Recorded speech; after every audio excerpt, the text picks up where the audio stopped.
سے کروڑہ رحمتوں کا نزول فرمائے۔ آئے دن ایک نیا نظام، ایک نئی بدعت، ایک نئی باتیں جو ہے وہ جنم لیتی جا رہی ہیں۔ کبھی تو کوئی بدبخت، کوئی بدقسمت، کوئی اپنے آپ کو جہنم کا ایندھن ٹھہرانے والا اٹھ کھڑا ہو کر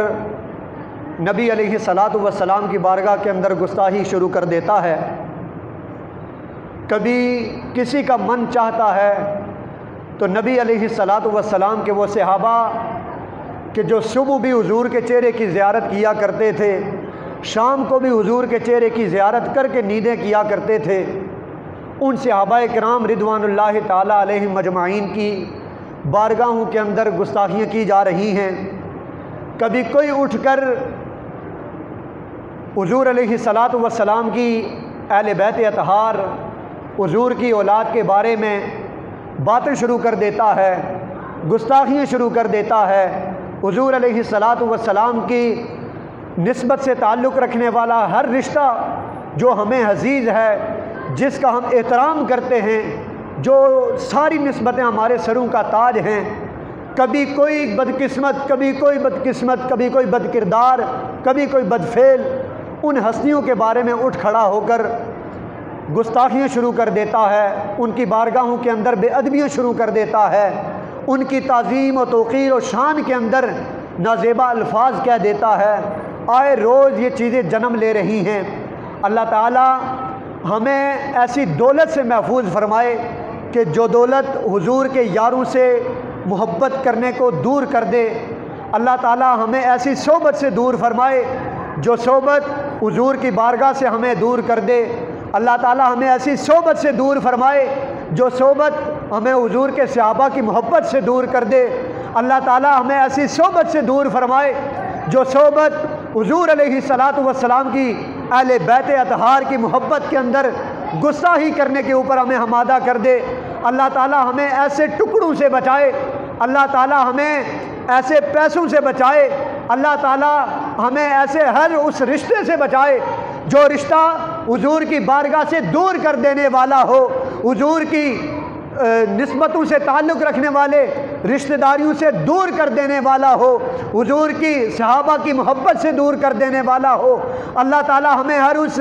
لمحے سے بچائے، ہر اس گھڑی سے ہمیں دور فرمائے، ہر اس ساتھ سے اللہ تعالی ہمیں دور فرمائے جس گھڑی کے اندر، جس لمحے کے اندر، جس ساتھ کے اندر حضور کے صحابہ کی گستاخی کرنے کا ٹائم آ جائے، حضور کی اہل بیت اطہار کی بے ادبی کرنی آ جائے، اللہ تعالی ہمیں ان لمحات سے محفوظ فرمائے، ان لوگوں سے محفوظ فرمائے، اس پیسے سے محفوظ فرمائے، ان ٹکڑوں سے محفوظ فرمائے جس ٹکڑوں سے، جن لمحات سے، جن پیسوں سے حضور کے بارگاہ کے اندر بیٹھنے والی ہستیوں کا جو ہے وہ ہم ادب نہیں کر سکتے۔ اور میں یہ دعا کرتا ہوں اور برملا اس چیز کا اظہار کرتا ہوں کہ اللہ تعالی ہمیں ایسے محبت والوں کے ساتھ بٹھائے، ایسے محبت والوں کے ساتھ ہمارا رشتہ جوڑ دے، اور اللہ تعالی ہمیں ایسا کھانا نصیب فرمائے جس کھانے کے اندر محبت مصطفیٰ ہو۔ اللہ تعالیٰ ایسا کھانا نصیب فرمائے جس کھانے کے اندر محبت صحابہ ہو۔ اللہ تعالیٰ ہمیں ایسے پیسے نصیب فرمائے، ایسی دولت نصیب فرمائے، ایسے لمحات نصیب فرمائے، اور ایسی موت نصیب فرمائے کہ جس موت کے اندر حضور کی اہل بیت کی محبت ہمارے سینوں کے اندر نظر آئے۔ یہ گزشتہ دنوں ایک مولوی صاحب نے حضور علیہ الصلاۃ والسلام کی آل پاک کے ایک امام، سید السادات، فخر السادات، حضرت سیدنا امام موسیٰ کاظم رحمۃ اللہ تعالیٰ علیہ وآلہ السلام رضی اللہ تعالیٰ عنہ، آپ کی بارگاہ کے اندر نازیبا الفاظ کہے ہیں۔ اللہ تعالیٰ ایسے علم سے محفوظ فرمائے جو علم ہمیں حضور کی بارگاہ سے دور کرے، اور اللہ تعالیٰ ہمیں ایسے علم والے اس شخص سے محفوظ فرمائے جو حضور کی بارگاہ کے اندر گستاخیاں اور حضور کے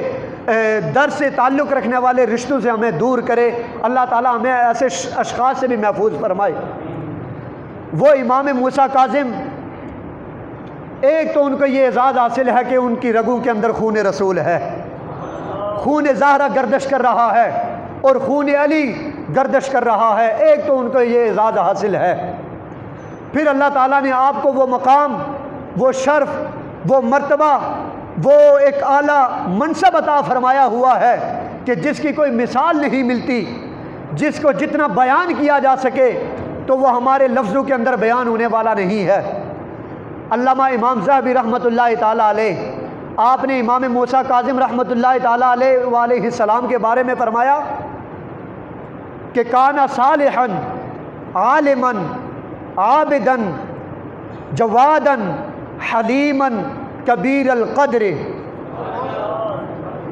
آپ نے فرمایا کہ امام موسیٰ کاظم وہ شخص ہیں کہ جو سب سے بڑے رب کی بارگاہ کے اندر نیک عمل کرنے والے ہیں، صالحاً صالح ہیں، فرمایا عالماً، پھر فرمایا امام موسیٰ کاظم کے بارے میں کہ امام موسیٰ کاظم اللہ کی بارگاہ کے اندر وہ مقبول شخص ہیں کہ جو سب سے بڑے عالم دین ہیں، جن کو اللہ تعالیٰ نے علم کا وہ ملکہ عطا فرمایا ہے کہ جن سے بہت بڑے بڑے محدثین، مفسرین اور بہت بڑے بڑے علم حدیث کا کام کرنے والے لوگ آپ کے سامنے زانو تلمس طے کر کے علم حدیث کا علم حاصل کیا کرتے تھے۔ آپ وہ عالم ہیں۔ پھر فرمایا عابداً، پھر فرمایا کہ وہ امام موسیٰ کاظم اللہ کی بارگاہ کے اندر وہ مقبول ترین شخص ہیں کہ جو سب سے بڑے عابد ہیں، رب کی بارگاہ کے اندر ان کو ایک عابدوں کا مقام حاصل ہے کہ رب کو انہوں نے راضی کیا ہوا ہے۔ پھر فرمایا کہ جواداً، فرمایا امام موسیٰ کاظم سخی ہیں، سخی کیوں نہ ہو، ان کا تعلق ہی سخی گھرانے سے ہے، سخی کیوں نہ ہو کہ ان کی بنیاد ہی ایسی ہے کہ جس کا جو ہے وہ جب قدم اٹھتا ہے تو وہ قدم اٹھتے ہی سخاوت شروع ہو جاتی ہے۔ ان کا تعلق ہی ایک ایسے گھرانے سے ہے کہ جب ان کی نگاہیں اٹھتی ہیں تو وہ سخاوت کے دریا بہا کر رکھ دیتی ہیں۔ پھر فرمایا حلیماً، فرمایا یہ رب کی بارگاہ میں ایسے مقبول ترین شخص ہیں جن کو اللہ تعالیٰ نے بردباری بھی عطا فرمائی ہوئی ہے۔ فرمایا کبیر القدر، اللہ تعالیٰ نے ان کو اپنی بارگاہ کے اندر ایک بڑا مقام دیا ہوا ہے۔ یہ وہ امام موسیٰ کاظم ہیں کہ جن کے بارے میں علامہ امام ذہبی نے اتنے القابات سے آپ نے ان کو نوازا ہے کہ صالحاً عالماً عابداً جواداً حلیماً کبیر القدر،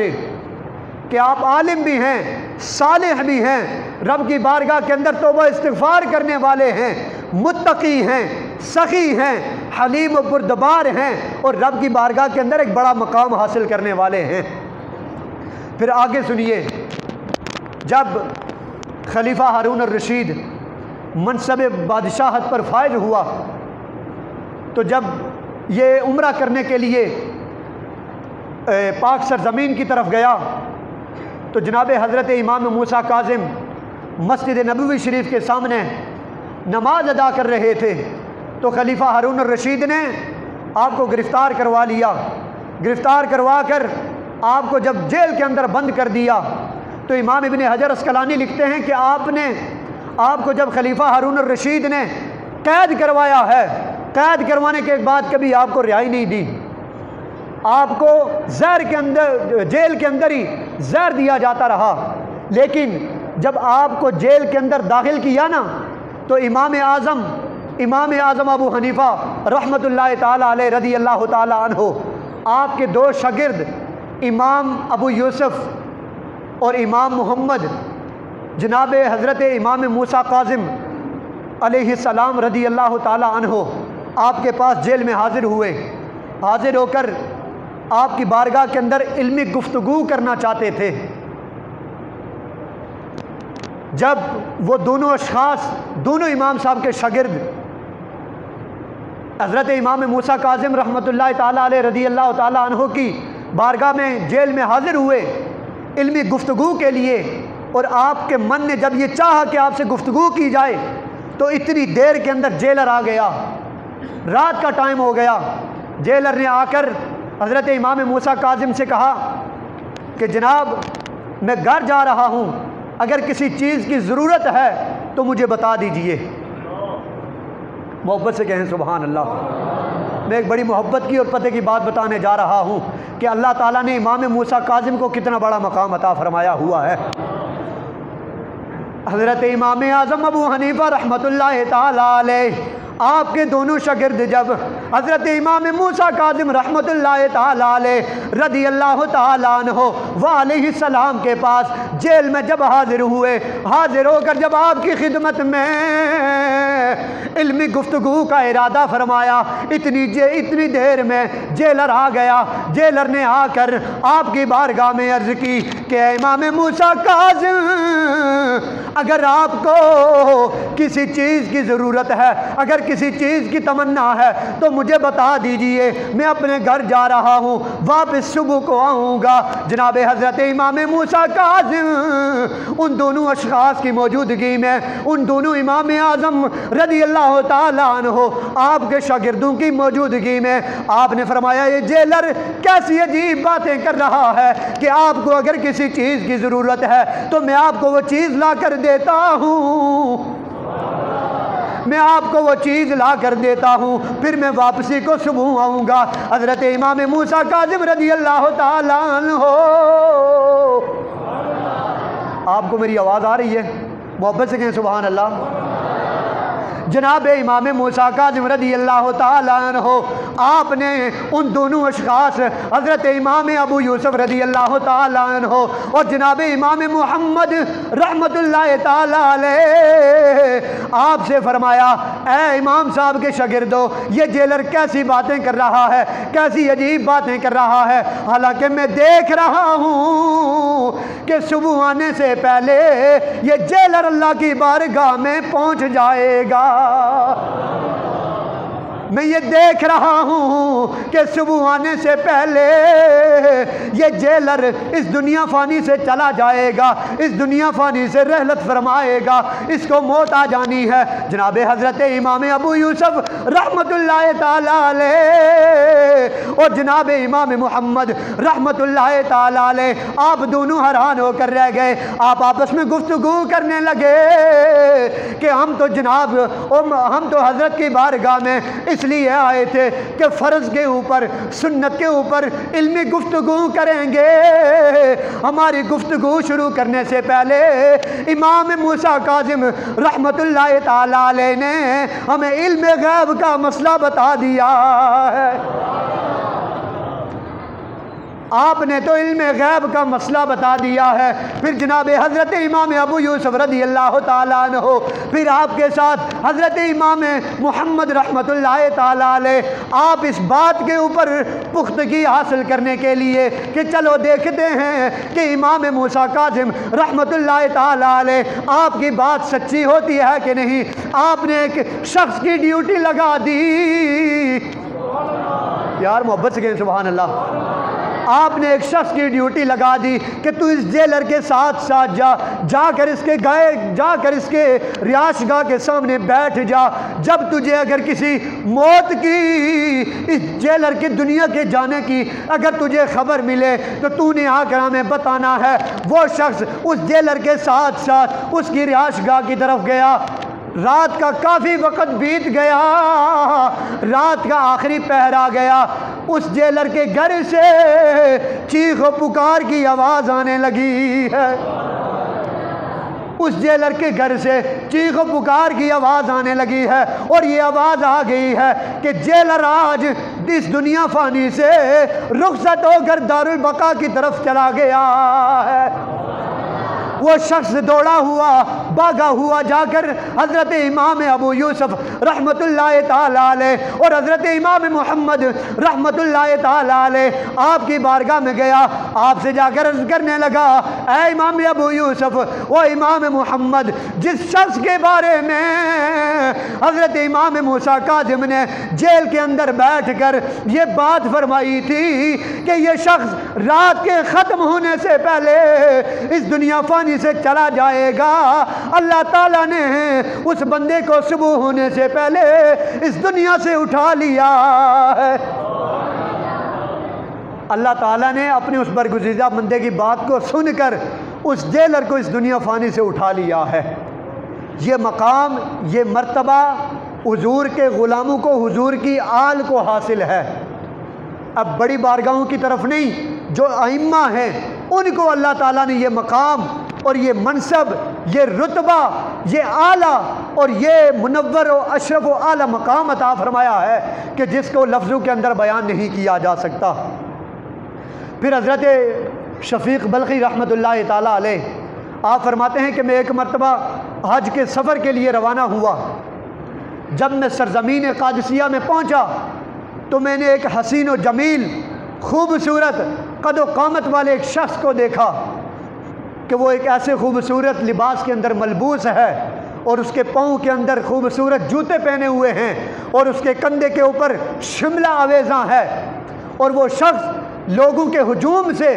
لوگوں کی بھیڑ سے، لوگوں کے رش سے نکل کر اکیلے جا کر بیٹھ گیا۔ جا کر بیٹھا تو میرے من نے یہ چاہا اور میری یہ آرزو تھی اور میرا یہ من دیکھ رہا تھا کہ یہ بندہ کسی مدد کے لیے آرزو مند ہے اور کسی مدد کا متمنی ہے۔ آپ فرماتے ہیں کہ میں اس کے پاس گیا، پاس جا کر میں نے پوچھا کہ جناب آپ کو کسی مدد کی ضرورت ہے؟ اور آپ فرماتے ہیں کہ میں نے یہ سمجھا کہ یہ جو بندہ اس جرمٹ سے، اس لوگوں کے ہجوم سے الگ ہوا ہے، یہ کوئی عام بندہ نہیں ہے بلکہ یہ کوئی صوفیاء میں سے ہے اور یہ اللہ کا برگزیدہ بندہ ہے۔ آپ نے فرمایا میں پاس گیا، جب پاس میرا جانا ہی ہوا، اس نوجوان نے، اس خوبصورت شخص نے حضرت شفیق بلخی سے فرمایا کہ اے شخص زیادہ گمان نہ کیا کر، یہ جو زیادہ لوگ گمان کرتے ہیں نا، ان کے اندر جو زیادہ گمان ہیں، زیادہ گمان کرنے والا شخص جو ہوتا ہے اس کے زیادہ گمان گناہوں کے اندر مبتلا ہوتے ہیں۔ گویا آپ نے اس آیت کی ترجمانی فرما دی ہے کہ یا ایھا الذین آمنوا اجتنبوا کثیرا من الظن ان بعض الظن اسم ولا تجسسوا، کہ اے ایمان والو زیادہ گمان نہ کیا کرو اس لیے کہ زیادہ گمان گناہ ہیں۔ آپ فرماتے ہیں کہ جب میں اس شخص کے پاس گیا، جب اس شخص نے میرے اس بات کو بھی دہرا دیا اور میرے معافی ضمیر کا بھی اظہار کر دیا تو میرے دل کے اندر ایک اور بات کھڑک گئی کہ یہ کوئی عام شخص نہیں کہ جس نے میری بات کو بھی دہرا دیا ہے، جس نے میرے معافی ضمیر کا بھی اظہار کر دیا ہے۔ چلو میں اب اس کی بارگاہ میں حاضر ہو کر اپنے اس خیال کی، اپنے اس من کی معافی چاہتا ہوں۔ آپ فرماتے ہیں کہ میں دوسرے مقام پر پہنچا کہ وہی شخص نماز کے اندر کھڑا ہے اور اللہ رب العزت سے محو گفتگو ہے، اللہ رب العزت کی بارگاہ کے اندر کھڑا ہے اور اللہ رب العزت سے محو گفتگو ہے اور اس کی آنکھوں سے آنسو جاری ہیں۔ آپ نے فرمایا میں معذرت کرنا چاہی۔ پھر اس شخص نے فرمایا اے شفیق بلخی ذرا اس آیت کی تلاوت کر جس کے اندر اللہ رب العزت نے یہ ارشاد فرمایا ہے کہ میں ہر اس شخص کو بخشنے والا ہوں، میں ہر اس شخص کی مغفرت کرنے والا ہوں کہ جس شخص نے میری بارگاہ کے اندر توبہ کی ہے، جس نے اچھے عمل کیے ہیں، جس نے صالح عمل کیے ہیں، اس نے میری بارگاہ سے ہدایت پا لی ہے۔ الغرض اور المختصر، جب وہ شخص مکہ معظمہ کے اندر، حضرت شفیق بلخی فرماتے ہیں کہ جب وہ شخص مکہ مکرمہ میں پہنچا اور نماز تہجد میں کھڑا ہوا، نماز تہجد ادا کرنا شروع کی تو اس کی آنکھوں سے آنسو جاری ہوئے۔ نماز تہجد ادا کرنے کے بعد جب خانہ کعبہ کا طواف شروع کیا، طواف کرنے کے بعد جب وہ جوان، جب وہ خوبصورت حسین و جمیل جوان طواف کرنے کے بعد باہر آیا تو لوگ ہجوم بن کر، لوگوں کا ایک پورا جرمٹ اور خادمین اس شخص کے ارد گرد کھڑے ہو گئے۔ میں نے یہ پوچھنا چاہا کہ یہ خوبصورت شخص کون ہے، یہ حسین و جمیل نوجوان کون ہے کہ جس کے ارد گرد لوگ کھڑے ہیں اور اس کو سلامیاں پیش کر رہے ہیں اور اس کی خدمت کے اندر سلام عرض کر رہے ہیں۔ لوگوں نے کہا یہ ابن رسول ہے۔ حضرت امام موسیٰ کاظم کی شخصیت یہی ہے، یہ حضرت امام موسیٰ کاظم کی شخصیت ہے جس کو تو نے راستے کے اندر جا بجا مختصر حالات کے اندر اور مختلف حالات و واقعات کے اندر گزرتے ہوئے دیکھا ہے، یہ ابن رسول ہے۔ پھر حضرت شفیق بلخی فرماتے ہیں پھر میں نے سوچا کہ جو بندہ سید ہو اگر اس سے عجائب و غرائب کا ظہور ہوتا ہے تو اس کے اندر کوئی حرج والی بات یا کوئی عجائب یا کوئی عجیب بات نہیں ہے، اس لیے کہ جو ایک سچا سچا اللہ کی بارگاہ کے اندر جو حضور علیہ الصلاۃ والسلام کی نسل سے ایک سید ہوتا ہے، اس کے ہاتھ کے اوپر ایسے ظہور کا ہونا کوئی حرج کی بات نہیں ہے۔ سامعین ذی وقار، اللہ تعالی ہماری ان نسبتوں کو، ہماری ان محبتوں کو، ہمارے ان تعلقات کو، ہمارے ان رشتوں کو سلامت فرمائے کہ جن رشتوں سے، جن نسبتوں سے، جن تعلقوں سے اللہ تعالیٰ نے ہماری قبر کو بھی روشن فرمانا ہے اور ہماری آخرت کو بھی روشن فرمانا ہے، اللہ تعالیٰ ہماری ایسی نسبتوں کو سلامت فرمائے، اور اللہ تعالیٰ حضور علیہ الصلاۃ والسلام کی بارگاہ سے تعلق رکھنے والی ہر اس نسبت کا احترام کرنے کی توفیق عطا فرمائے، اور ہر اس نسبت کو اپنے سروں کا تاج بنانے کی توفیق اور ہمت عطا فرمائے جو نسبت حضور کے در سے جڑنے والی ہے۔ اللہ تعالیٰ ہمیں حضور علیہ الصلاۃ والسلام کی بارگاہ کی عقیدت و محبت کو سمجھنے کی توفیق عطا فرمائے۔ وما توفیقی الا باللہ رب العالمین۔